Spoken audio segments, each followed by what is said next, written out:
Kan waktu sebelum saya menikah kan saya beragama Hindu. Kemudian saya jumpa dengan istri saya ini. So setelah saya masuk Islam, saya nikah dengan istri saya ini. Yang saya tinggalkan tu nggak berhenti-berhenti kirim sihir, santet untuk buat pemisahan antara suami isteri. Itu yang dulu istri saya ini sakit parah sampai jadi kanker payudara darah. Sampai keluar, saya pernah bawa ke Jawa Tengah sana pergi berubat. Nama orang tu ialah Bapak Sirin. So, dia keluarkan kaca dari bahagian payudara, ada kaca 2, jarum ada 5, lepas tu jarum yang pendek 5, jarum yang panjang 2 dari bahagian jantung. Banyak orang pandai bagi tahu yang perempuan tu tak akan berhenti sehingga perempuan ni meninggal, iaitu isteri saya ni meninggal. Kalau meninggal baru dia akan berhenti. Kalau enggak, dia enggak akan berhenti buat itu kirim santet atau sihir. Jadi di Malaysia itu juga ada ada dukun juga ya? Banyak. Sekarang masih ada. Isteri pernah mimpi, Abah bilang dalam mimpi dia itu santet yang isteri kena tu ialah santet pasak bumi. Pasak bumi kan berarti berhubungan dengan lambung. Gimana lambungnya, sudah pernah diperiksa kan? Kalau pergi periksa, dokter bilang nggak ada apa-apa sakit. Bahwa ilmu hikmah itu sebenarnya bukan tentang kesaktian. Ilmu hikmah itu untuk lebih kesabaran kita. Karena selama kita hidup itu kita akan terus diuji. Nanti semuanya itu bisa bersabar. Bisa itu penghilang dosa, bisa supaya kita lebih sabar. Karena memang dunia itu tetap tempat menanam. Satu kali kita mendapatkan kesusahan tapi bisa sabar, itu sebenarnya kita menanam. Di balasannya semuanya istri nggak nurut sama kita, terus kita kok nggak selingkuh, itu nanti 7 bidadari yang menunggu kita gitu.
Jadi kami nggak ikut lagi.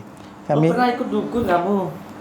Nggak tahu itu panggil dukun apa. Iya, maksudnya kan dukun itu ada ikut belajar perubatan alternatif. Kenapa? Dan kemudian lepas guru tu dah meninggal dan banyak masalah. Jangan kesurupan kamu, jangan kesurupan. Banyak masalah yang saya hadapi lah waktu lepas kami menikah kan. Banyak masalah yang kami hadapi. So saya pernah kan waktu sebelum saya menikah kan saya beragama Hindu. Saya pernah juga udah kahwin. Jadi bila yang perempuan jadi saya cuba putuskan hubungan dengan dia. Kemudian saya jumpa dengan istri saya ini. So setelah saya masuk Islam, saya nikah dengan istri saya ini, dan yang nggak berhenti-berhenti kirim sihir, santet untuk buat pemisahan antara suami isteri. Itu yang dulu isteri saya ni sakit parah sampai jadi kanker payudara darah. Sampai keluar. Saya pernah bawa ke mana? Jawa Tengah sana. Pergi berubat. Nama orang tu ialah Bapak Sirin. Mana ya? Lupa namanya tu tempat. So, dia keluarkan kaca dari bahagian payudara, ada kaca 2, jarum ada 5, lepas tu jarum yang pendek 5, jarum yang panjang 2 dari bahagian jantung. Kemudian banyak orang pandai bagi tahu itu tak akan berhenti sehingga perempuan ni meninggal, iaitu isteri saya ni meninggal. Terus sudah meninggal. Kalau meninggal baru dia akan berhenti. Kalau enggak dia enggak akan berhenti buat itu kirim santet atau sihir. Kerana dia masih cemburu, enggak puas hati.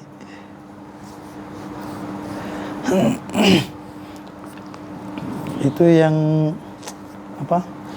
isteri saya pun sering mimpi dia dapat petunjuk siapa yang buat, siapa yang kirim. Jadi di Malaysia itu juga ada ini ya. Ada dukun juga ya. Banyak. Dukun dari kalangan orang Cina, orang Thailand. Thailand ada ya. Dari India. India itu malah yang paling kuat itu. Ganas. Dulu yang masuk Indonesia itu malah dari Gujarat itu. Dari Gujarat, India di Gujarat. Malah sebenarnya sihir yang paling terkuat itu ya di India itu. Oh iya. Apalagi yang nggak pakai baju, yang mandi macam telanjang itu. Abunya orang meninggal itu saya pernah itu. Ya Allah, itu juga pernah disampaikan itu sama Abang Muafiq itu. Yang paling kuat itu di India sana, yang mandi pakai abu yang putih-putih itu yang paling kuat dalam hal ilmu gaib itu. Sampai sekarang masih ada. Isteri pernah mimpi Abah bilang dalam mimpi dia itu santet yang isteri kena tu ialah santet pasak bumi. Abah bilang seperti itu dalam mimpi. Ya, itu santet yang paling kuat. Pasak bumi kan berarti berhubungan dengan lambung. Gimana lambungnya? Sudah pernah diperiksa kan? Kalau pergi periksa, doktor bilang nggak ada apa-apa sakit. Tapi saya pernah juga minta isteri ikut pergi buat full body check up, ambil darah semua kan. Nanti tahu ada apa penyakit. Tapi dia nggak mau. Kalau saya bilang pasak bumi itu berarti berhubungan dengan lambung. Lambung. Berarti punya penyakit lambung istrinya. Jadinya muncul halusinasi. Itu suruh minum yang ada di dalam bumi, pasak bumi, dalam bumi, singkong, ubi jalar, muntul bahasa sininya. Itu nanti bisa menyerap. Dia suka makan itu ubi kayu, daun betik, yang pahit-pahit lah. Pokoknya yang pahit-pahit semua dia suka. Daun pepaya. Daun pepaya. Daun papaya. Sama bunga papaya tu. Itu benar itu. Kunir. Masih ada kunir madu yang saya beli dari Abah kan. Itu selalu minum. Dengan garam tu mandi, masih ada mandi pakai itu. Setiap dia sakit dia guna tu mandi, rendam kaki ke apa, guna air panas.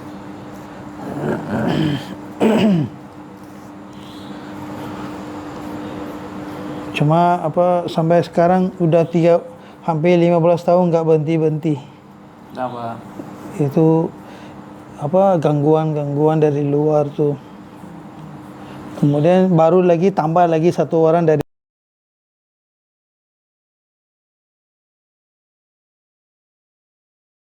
dia pun mimpi beritahu nggak puas hati sama dia, mau santet dia. Jadi seperti dihantam dari 3 sudut, 3 penjuru. Segitiga Bermuda. Bermuda triangle. Ayo triangle tuh. Triangle.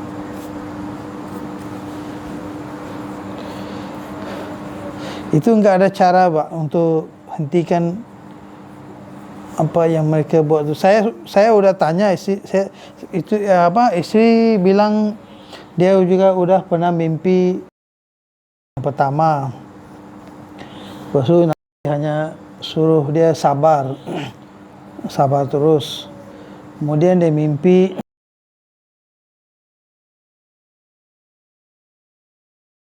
bilang begitu, suruh sabar saja. Kemudian di mimpi lagi satu orang tua, itu baru-baru nampak dalam video YouTube ada janggut putih, ada pakai serba putih semua. Orang tu datang dalam mimpi. Pertama datang dalam mimpi, cakap suruh pegang janggutnya. Si saya pegang janggutnya, rasa seperti macam ada getaran masuk ke badan dia dari orang itu. Kemudian lepas hari yang kemudian dia betul-betul jumpa sama orang tu di rumah situ. Jumpa beneran. Jumpa beneran, dia datang. Dia muncul. Kamu panggil istri siapa? Panggil istri sebutannya apa? Sayang. Hah? Yang nama. Kamu. Saya panggil Yang saja. Yang. Bisa ditambahi ayang. Ayang. Kadang-kadang sayang.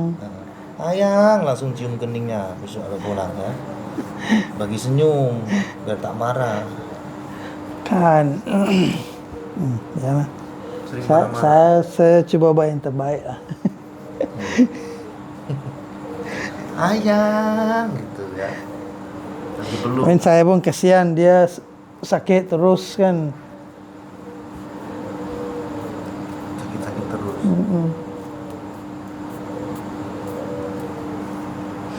Saya pun nggak tahu lagi nak tolong gimana. Saya hanya boleh berdoa saja. Pernah sehari dia sakit kuat. Lepas tu dia minta saya urut. So saya urut-urut. Kemudian saya waktu urut, sebelum urut tu kan saya ada gambar abah dekat situ kan. Jadi saya salam sama abah, minta abah secara batin kan, mungkin tolong inilah ubat isteri kan. So lepas tu saya urut dan waktu saya urut dekat kaki tu saya belum sentuh. Saya buat macam ni saja. Dia terus muntah. Langsung muntah. Saya macam ni. Saya belum sentuh lagi. Letak macam ni saja tangannya. Tapi dia sudah mula muntah. Kaki dua-dua kakimu sama. Saya letak begini, dia muntah. Lepas tu dia pingsan. Itu habis kamu lihat fotonya Abah, di rumah ada fotonya Abah. Saya salam sama Abah. Lepas tu saya minta tolong untuk berserta untuk kalau ada gangguan dalam badan kan, untuk tolong keluarkan itu kan. Kemudian saya urut. Tapi belum sempat dipegang. Masih mau dipegang. Masa waktu badan tu saya picit-picit, dia enggak ada apa-apa, tapi sampai kakinya saya letak macam ni saja sudah ada rasa ini. Punya foto Abah di rumah? Punya fotonya Abah? Ada foto Abah, foto lagi beberapa kiai yang semua kiai dari Indonesia. Ada. Sunan Kalijaga.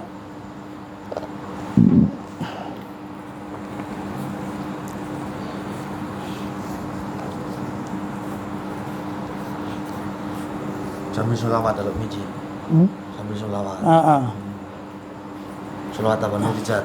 Sholawat Nurijat. Lepas tu wa idza batasam jabarin. Bacalah semua apa yang ingat.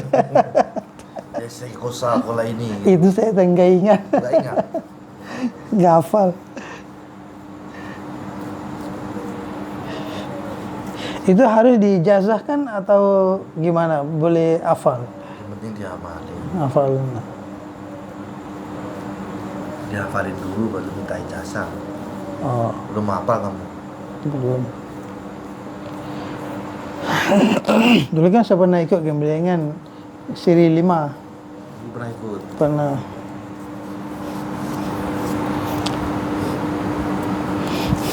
Sabda.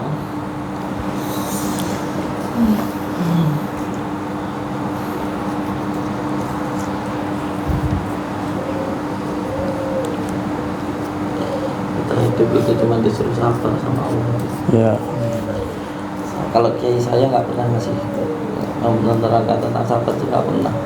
Yang selalu diomongin ini cuma guru saya cuma tak ingin tunggal kita senang. Nah senang itu tandanya kita syukur. Oh kok susah itu tambah susah uripnya. Lo muka-muka langsung selalu bersyukur ya.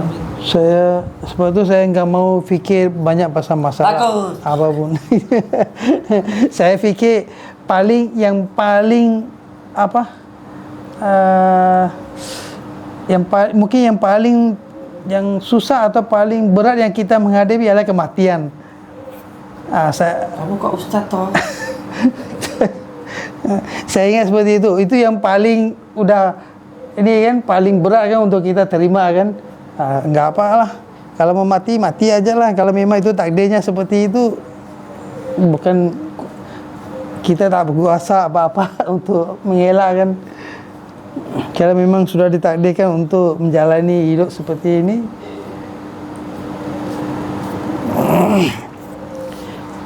tapi ada hikmahnya juga. Sejak isteri sakit kan, dan sejak pertama kali datang jumpa Abah kan, sebelum itu kan nggak pernah amalkan solawat semua, nggak pernah amalkan solawat, nggak kuat dalam solat apa, nggak begitu kuat lah. Jadi setelah datang berubat dan kemudian baru ikut amalkan itu solawat. Cuba lebih perbaiki lagi solat. Jadi hikmahnya itulah dari situ, karena sakit. Jadi bisa datang ke Indonesia ini gimana? Kok bisa sampai datang ke sini? Istri mengizinkan? YouTube. Oh ini ya baru iya. Saya udah bilang sama istri saya mau pergi sini. Dia bilang oke. Yang membuatmu ketarik ke pondok itu apa? Pengen pikiran terus atau pengen sholat? Saya mau saya mau teringin lebih belajar lebih mendalam ilmu hikmah.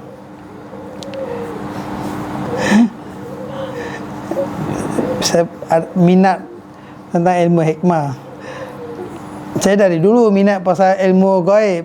Sebab tu dulu saya pernah belajar ke guru yang lain. Pernah belajar juga. Mana tahu salah. Bukan pengen terbang lo ya? Bukan pengen terbang. Nanti kan di rumahnya ada keris, ada. Dan sejak isteri sakit terus kan, dan kita apa guna belajar ini ilmu kalau sakit terus seperti ini, lagi semakin parah, buang semua.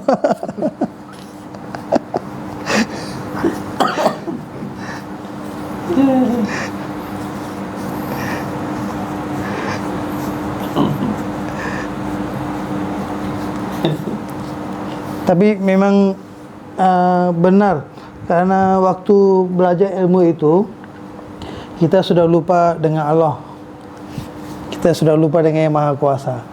Kita hanya ingat, ini ilmu yang paling kuat, ini ilmu yang tolong. Kita terlalu mengharapkan pada jin yang guru itu bagi itu. Nampak jinnya? Saya nggak pernah nampak, tapi istri pernah. Istri dia bisa lihat. Halu itu mah.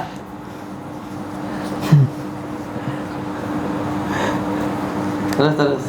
Jadi Gimana di sana itu dikasih jin? Jinnya suruh manggil apa suruh ngasih makan apa suruh apa? nggak bagi apa-apa makan, kita hanya Punya jin nggak ngasih makan? Wong jin juga butuh makan. itu bakar itu kemenyan. Ya itu makanya. Itu aja. Bukannya bagi darah ke apa, enggak, hanya bagi kemenyan. ada bahasanya untuk manggil. Badu datang. Panggil nama dia aja, dia bagi nama sekali. Siapa namanya? Samsudin. yang dia bagi kasih saya punya ialah Panglima Putra Jaya Mahale Mahani Junjung. Bacanya gimana? Hah? Kalau ketika nyumpet nyalain menyan itu loh. Assalamualaikum saja. Assalamualaikum, nama dia. Ada dikira wiridnya. Minta apa yang kita mau. Contohnya saya mau mungkin saya nak sesuatu kekuatan, dan minta itu saja dalam bahasa Melayu. Kita minta di wujud terus seperti itu saja. Maksudnya minta apa? Kekuatan yang seperti apa?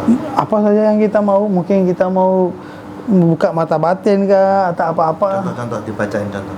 Hah? Contoh bacain. Ya, saya mau minta buka mata batin dan minta diwujud terus itu Wujud. saja. Wujud gitu. Wujud. Assalamualaikum namanya itu. Namanya siapa tadi? Kalau Memang semua muridnya dikasih jin itu. semua Tapi namanya beda-beda. namanya beda-beda, tak sama.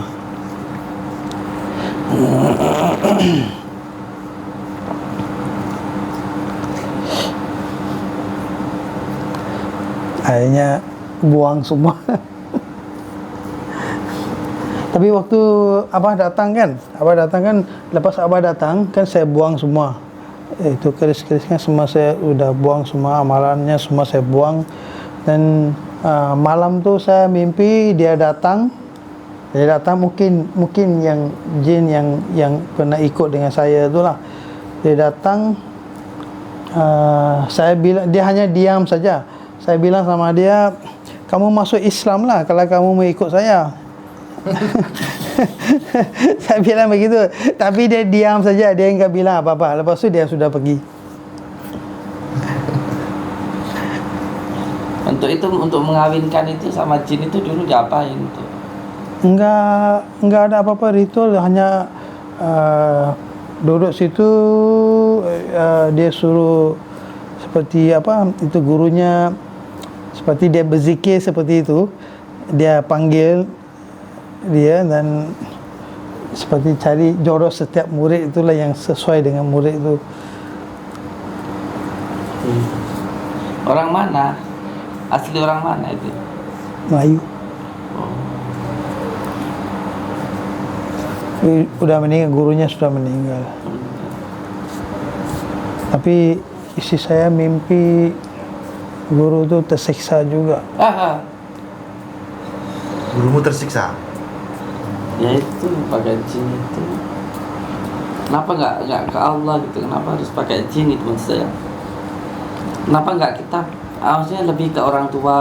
Bukankah perintah Allah itu sebenarnya cuma dua hidup itu, secara sholat sama birrul walidain, berarti sama orang tua. Terus pegangan hidup itu juga dua, sholat sama sabar itu. Waktu itu saya belum masuk Islam lagi, waktu saya belajar belum masuk Islam lagi. Kemudian setelah masuk Islam saya masih terus pegang. Bila semakin banyak masalah, baru saya buat keputusan untuk buang.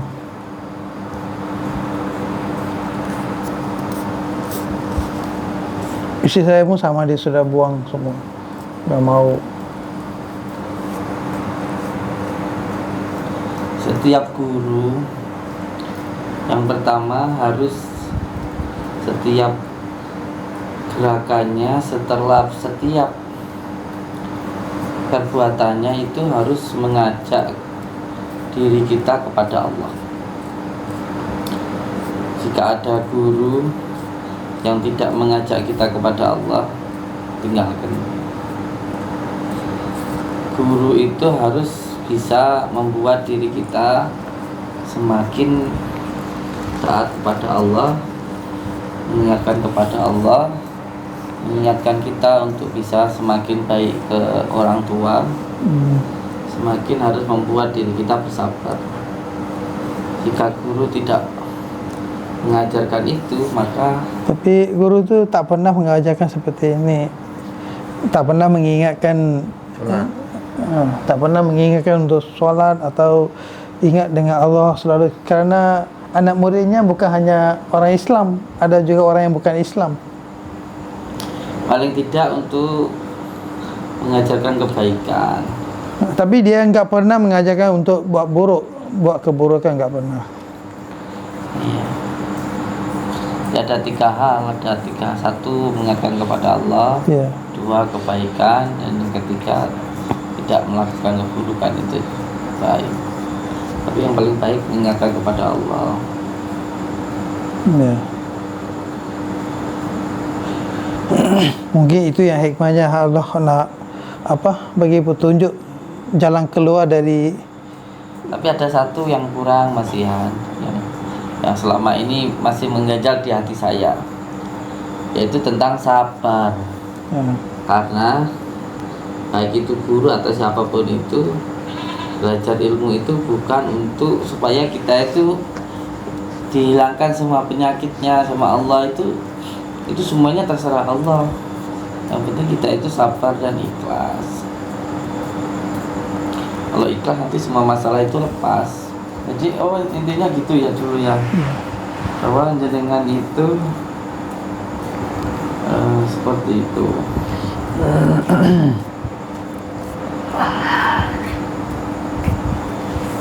Ya, yang penting sabar.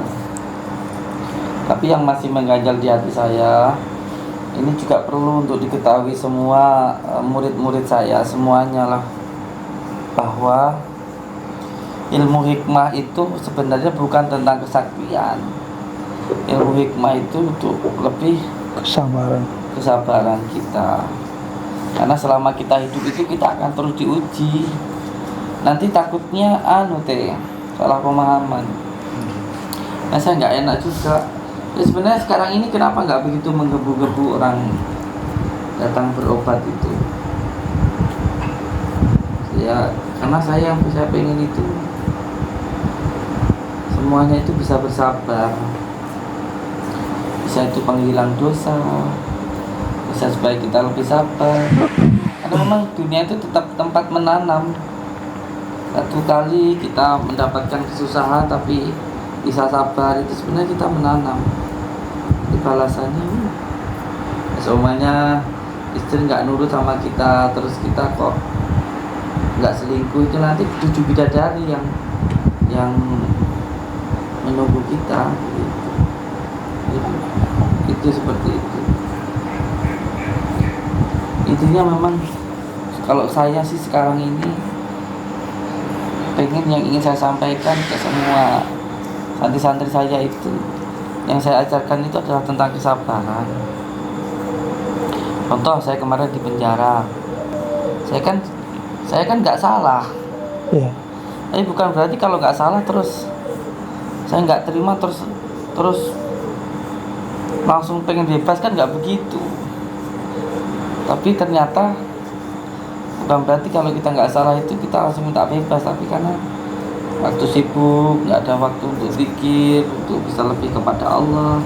Mungkin walaupun nggak salah dalam satu hal, tapi terlalu dunia, banyak yang suka, orang tertujunya bukan kepada Allah tapi kepada saya, itu kan ya masalah. Makanya saya wallahi nggak dendam, ya nggak masalah, saya terima saja, alhamdulillah ya, selesai gitu. Maksud saya ingin mencontohkan itu gitu loh. Saya juga nggak ujuk-ujuk seperti ini gitu. Saya dulu 7 tahun merawat ayah saya gitu. Lihat di YouTube saya, ibu saya sambil cerita sambil nangis itu. Jadi bukan yang saya dapatkan itu yang instan begitu, bukan itu. Dari kecil 7 tahun susah itu. Amalin sholawat pun 15 tahun baru bisa merasakan kemudahan, bukan 1 bulan terus bisa langsung 15 tahun. 5 tahun lah itu udah mulai kayak bisa merasakan semacam, ya kalau menanam itu mulai panen lah, paham? Ya. Karena buat saya dunia itu ya sudah hukum tabur tuai dunia itu, naik turun gitu, susah senang gitu. Itu udah hukum dunia. Maka kalau pengen hidup kita senang itu harus mau tirakat. Kalau mau hidup kita itu ada perubahan gitu, ngurangin makan, ngurangin tidur, sabar ketika diuji gitu. Ya, kayak kita panen, kita mau panen, punya panen banyak aja kan, alam sudah mengajarkan kita untuk menanam. Selain menanam kita harus bersabar. Sebab sabar itu ya sabar menunggu, merawat. Nasi yang kita makan sekarang aja bukan tanaman hari ini, tanaman tahun depan, tahun lalu, bulan lalu. Terus kita maunya sekarang langsung enak aja. Wah, kamu itu banyak belajar dari situ kan gitu. Makanya saya belajar sekarang tuh selalu menanam. Diomelin di sini, saya di sana, nanti di sana diomelin. Pagi nggak apa-apa, sabar saja. Itu. Lihat orang sabar. Ya, terus bersabar terus. Tapi itu sejak datang berubah dengan Abah tu banyak yang kami belajar lah dari Abah. Nasihat Abah tu kita cuba ikut yang seberapa mungkin yang boleh ikut. Sebaik mungkin. Iya. Tapi nak ikut 100% seperti Abah macam bukan mudah. Mudah kok, kalau karena Allah mudah kok.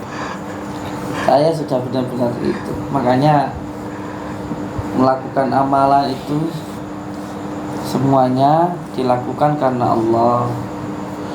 Karena ini pegangan saya. Siapapun orang yang menyibukkan dirinya dengan Allah, menyibukkan dengan zikir, dengan sholawat, dengan baca Al-Quran, dengan sabar, itu nanti Allah akan memberikan lebih daripada orang yang meminta. Paham maksud saya?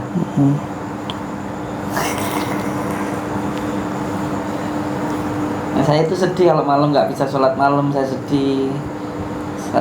Sedih kalau nggak sholat asar, ketiduran. Saya pasti komplain sama istri itu. Kalau semuanya saya nggak dibangunin itu saya pasti komplain. Sedih hati saya itu. Karena buat saya itu untuk diri saya sendiri begitu loh. Saya nggak mikir siapa sih. Karena buat saya berbuat baik ya untuk diri kita. Berbuat jelek pun juga akan ke diri kita. Itu saya sudah benar-benar merasakan, bukan kata orang. Bukan. Pak Rete bilang wak setan dimakan setan. Semua hal itu saya rasakan, semuanya itu nyata. Saat kita sabar kita dapat kemudahan, saat kita mau tirakat kita dapat, itu benar-benar nyata, bukan hanya omong saja gitu loh. Maka kalau orang sudah bisa merasakan, membuktikan, namanya ilmu laku, ilmu kehidupan, itu nggak akan bisa membohongi diri sendiri. Kalau masih katanya kan, saya senang ketika Allah memberikan teguran setiap ada kesalahan itu, saya senang.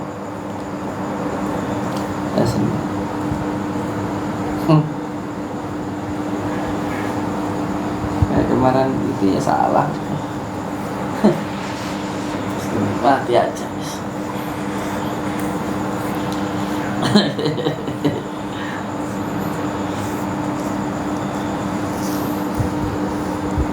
Yang penting sholatnya malam. Kalau mau belajar sama saya itu yang penting sholat malamnya dikerjakan Ya.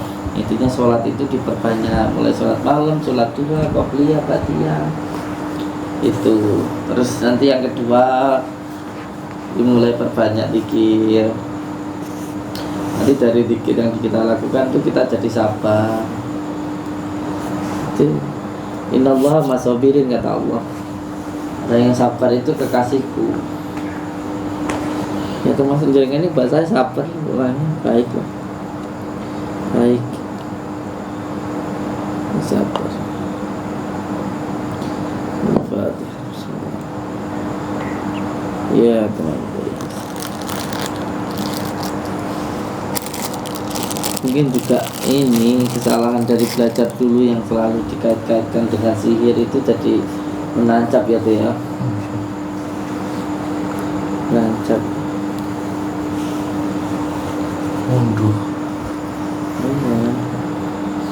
terus ke bawah harus bisa membersihkan, maksudnya nggak usah mikirin lagi tentang sihir-sihir. Udah sejak itu kan sudah buang semua, udah lagi pikir tentang yang Pikiran itu masih ada, masih mikir sakitnya ini disantet orang, ini kiriman dari mana. Tolong deh pencetin sini deh. Nah pas di tengah-tengahnya ini deh. Ini sambungannya ke jantung deh. Gini deh. Ya di sini itu. Di situ sini. ini. Nah itu ke jantung gitu. Yang kuat deh. Sepelmu deh. Kurang mepet sini deh. Ini. Itu nama. Oh, ujung tapi gue nggak kuat saya. Sini. Lebih mampir lagi ke sana. Lebih masuk lagi ke sini teh. Lanjut tuh. Sini saya. Sini, situ Tapi yang kuat. Ayo bang, lanjut bang. Sini. Ya sini. Oh. Gitu tuh. Gitu. Tapi kurang sulit. Tak palmu deh. Angkut tang gitu.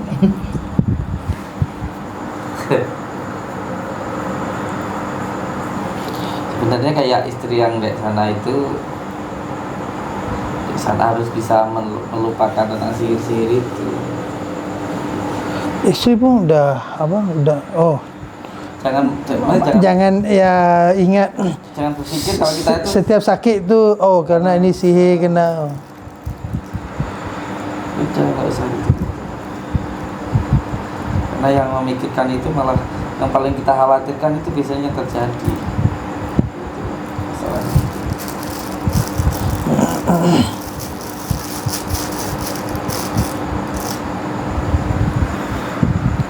Mepet sini itu terlalu ke atas ke sini, ke bawah. Situ tuh. Di bawahnya pasti. Itu. Situ.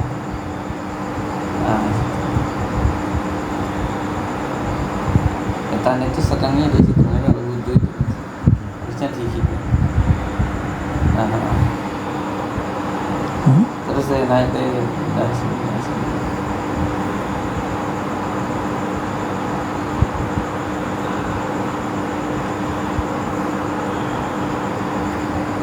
Allah. Tapi sekarang ya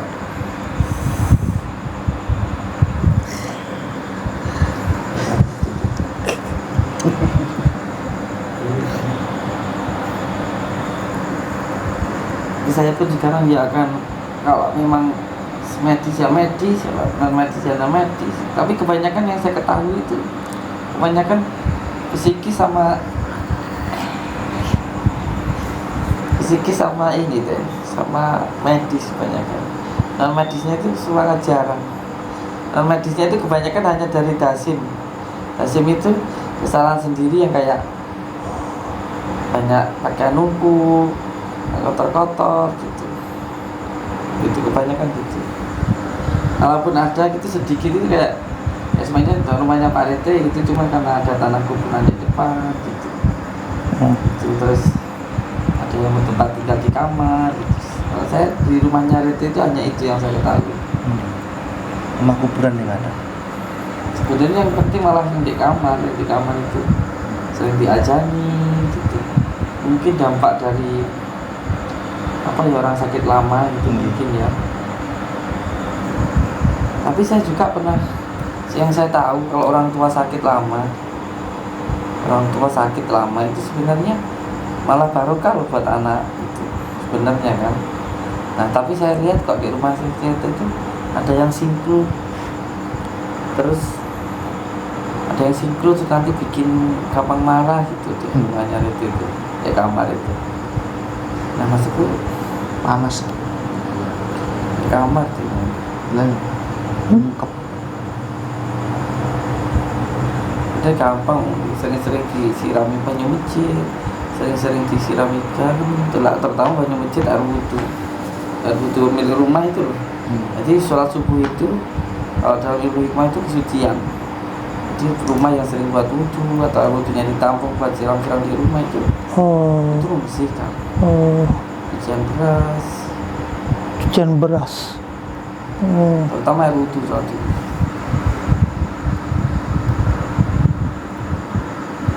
Itu penting.